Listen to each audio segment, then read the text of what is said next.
존경하는 김진표 의장님, 그리고 선배 동료 의원 여러분, 대한민국 행정수도이자 국가균형발전, 지방분권의 상징도시인 세종특별자치시를 지역구로 두고 있는 더불어민주당 강준현 의원입니다.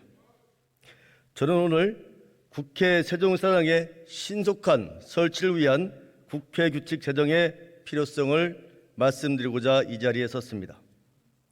세종특별자치시는 지난 2002년 당시 대통령 후보였던 노무현 전 대통령께서 처음으로 약속하신 이후에 지난한 과정을 거쳐서 2012년 7월에 출범했습니다.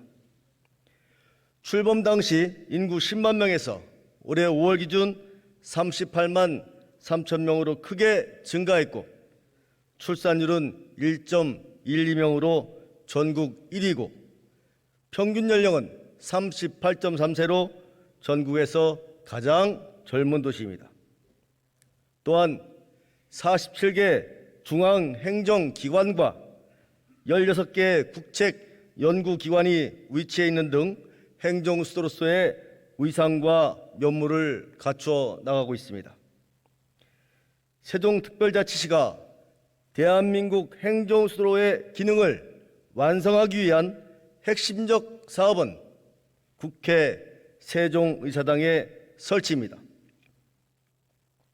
이는 충청권 전체의 염원이며 국가균형발전의 대전제입니다.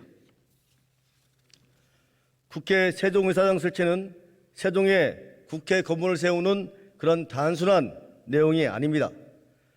수도권의 과도한 인구 집중으로 발생하는 사회적 부담을 해소하고 수도권에 집중된 정치, 행정 등의 기능 분산을 통해 국토 균형 발전에 기여하며 입법부와 행정부가 서울과 세종으로 나눠지면서 발생하는 행정 비효율 문제를 개선하기 위한 뜻이 담겨 있습니다.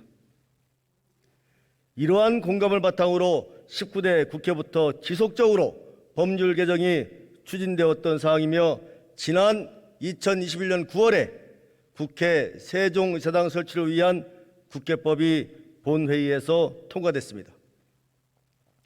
그러나 법 통과 2년여가 되어가는 지금도 세종의사당의 설치와 운영 등에 필요한 사항을 규정하는 국회 규칙은 제정되지 않고 있습니다. 지난 3월 22일 국회 운영위원회 소위에서는 규칙 제정 관련 자문단 구성의 건을 심사하고 채택했습니다. 당시 일부 여야 의원님들께서 자문단 구성으로 인해서 세종의사당 설치가 지연되지 않을까 우려하면서 속도감 있는 세종의사당 설치를 언급하셨습니다. 그러나 그 우려가 현실로 나타나고 있습니다. 지난 3월 운영위원회 의견에도 불구하고 3개월여가 지난 지금도 자문단 구성이 완료되지 않았고 국회 규칙에 대한 논의도 진행되지 않고 있습니다. 국회 규칙이 제정되지 않으니 사업 규모도 확정되지 못하고 있고, 이로 인해 총 사업비가 최초 등록 수준에 머물고 있습니다. 또 이렇다 보니 세종의사당 건립을 위한 내년도 예산 신청 또한 추진되지 않고 있습니다. 선배 동료 의원 여러분, 국회 세종의사당 설치는 국민의힘과 더불어민주당의 지난 대통령 선거 공약이었습니다.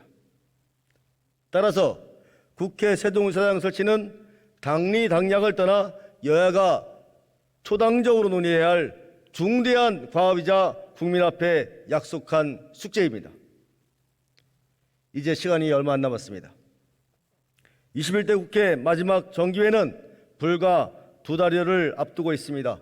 신속한 국회규칙 제정과 예산 반영이 절실합니다. 국회 운영위원회 소속 여야 의원님들 그리고 전체 의원님들 모두가 한마음으로 국회 세종의사당 국회규칙 제정을 위해 동참해 주실 것을 간곡히 호소드립니다. 경청해 주셔서 감사합니다.